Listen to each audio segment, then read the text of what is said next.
का नहीं होता है। सौम्या पोखरेल और हमने एक सेंट सॉन्ग किया है।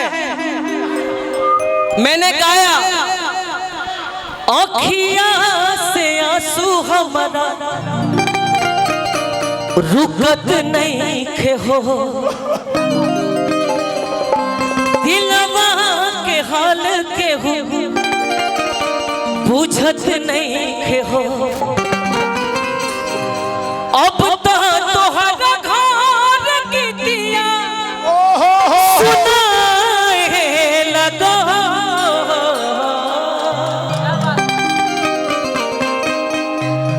हरदी कुचाए लगल मेहंदी रचाए लगल, हाय जान हमर चाहे लगल,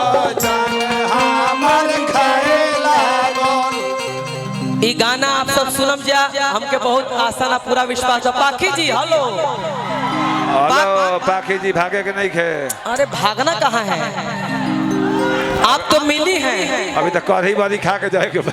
हाँ आप बैठिए, आप बैठिए। सौम्या जी को मैंने इसलिए बुलाया कि मैंने गाना इनके साथ किया है। क्या बात, मैं आपका एक्टिंग का बहुत फैन हूँ। हम तो भाई बचपने से फैन है, हमारा 27 में आई रहे। आप अगर सैंडल पहनी है तो उतार सकती हैं, मैं भी चप्पल उतार सकती हैं, मतलब इसलिए कि एक्टिंग। पाखी जी सैंडल उठा के हैंडल पर हो जाइए, खोल दीजिए, कोई दिक्कत नहीं है, उससे आपके पांव गंदे नहीं होंगे।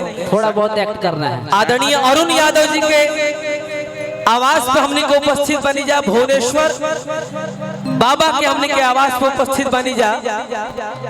आइए ना, आइए। और मैं अपना भाव देखना चाहता हूँ। सैंडल हटा के पैंडल। अरे बैठ गई, अच्छा खोले के बाद वो बैठ के खोले के पर लगा। विशाल भाई चैन वाला सैंडल है, खोले के पड़ी। हाँ भाई, 4 गो 5 गो बॉटम फुट खोले के पड़। नहीं मैं देखिए, मैं चाहता हूँ कि इस मंच पे फिल्म हो के फिल्म जाए, हमारा उस सैंडल के रखवाली कर दे। मैंने बचपन में गाना गाया था, वो सुपर हिट हुआ था और वो अमर है। नजरिए हया हो, नजरिए कया हो, नजरिए हम मौत, नजरिए सजा हो, नजरिए नजर के नजर से मिलावेला, नजरिए के मारल के हु बचिए ना पावेला। वाह, मेरे इस गाने के बाद मैं एक अपने बाबा के ऊपर एक मुखड़ा गाऊंगा निर्गुण, उसके बाद अगला कलाकार को मौका दूंगा। मैं ज्यादा समय नहीं लूंगा, लेकिन थोड़ा सा भाव देखना चाहता हूं मैं आपका। वो बचपन वाला भाव। हंसिए मत प्लीज, हंसिएगा मत, आप एक heroine. No laughing from this matter. इतना कैमरा लगा है के दिलवा में सपना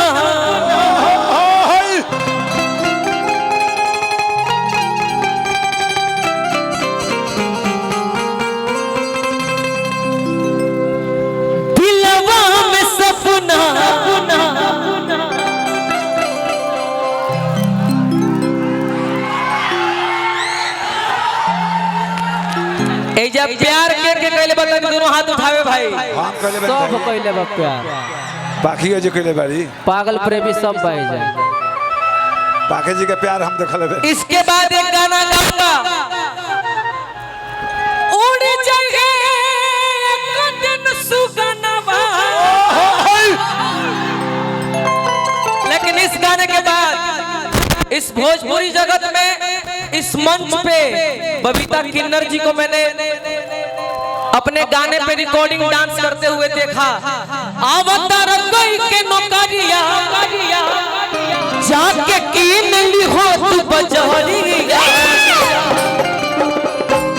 लेकिन कभी मेरी उनसे मुलाकात नहीं हुई, लेकिन दशहरा 51 घाट में हमारी मुलाकात हुई। इस मंच पे छोटा भाई गोलू बैठा है, आदरणीय बड़े भाई दीपू रानावत जी उपस्थित हैं। मैंने इनके ऊपर गाना गाया, साहबद में पहने को और किया रजिला नामावा के ना जाने दीपू रानावत यादव के नमवा के न जानेला भाई बड़ी बड़ी सोम पर धुआं फेंकला सा वाह वाह थोड़ा सा भाव के दिलवा में सब होना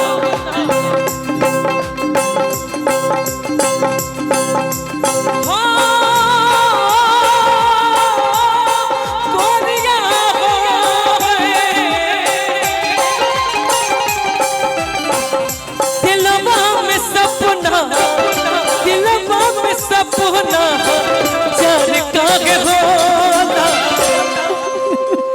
दिलवा में सपना जान काहे होला यार कौन चीज हट प्यार काहे होला प्यार कौन चीज हट प्यार काहे होला दिलवा में सपना से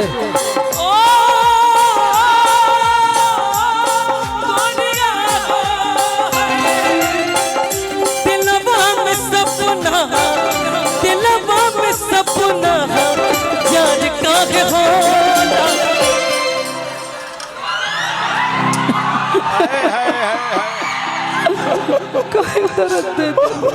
हर के प्यार कौन चीज हट के प्यार काहे होला प्यार कौन चीज हट के प्यार काहे होला ताकत रहते मुझको शाम सवेरे नैनों में बसिया जैसे नैने तेरे नैनों में बसिया जैसे नैने तेरे मस्त मस्त सोने मेरे दिल का ले गए चैन मेरे दिल का ले गए चैन तेरे मस्त मस्त सोने तेरे मस्त मस्त सोने मेरे दिल का ले गए चैन मेरे दिल का ले गए चैन तेरे मस्त मस्त सोने प्यार कौन प्यार काहे होला प्यार कौन चीज है प्यार काहे होला इस बात पर मुझे भी एक गाना याद आ गया। क्या बात है।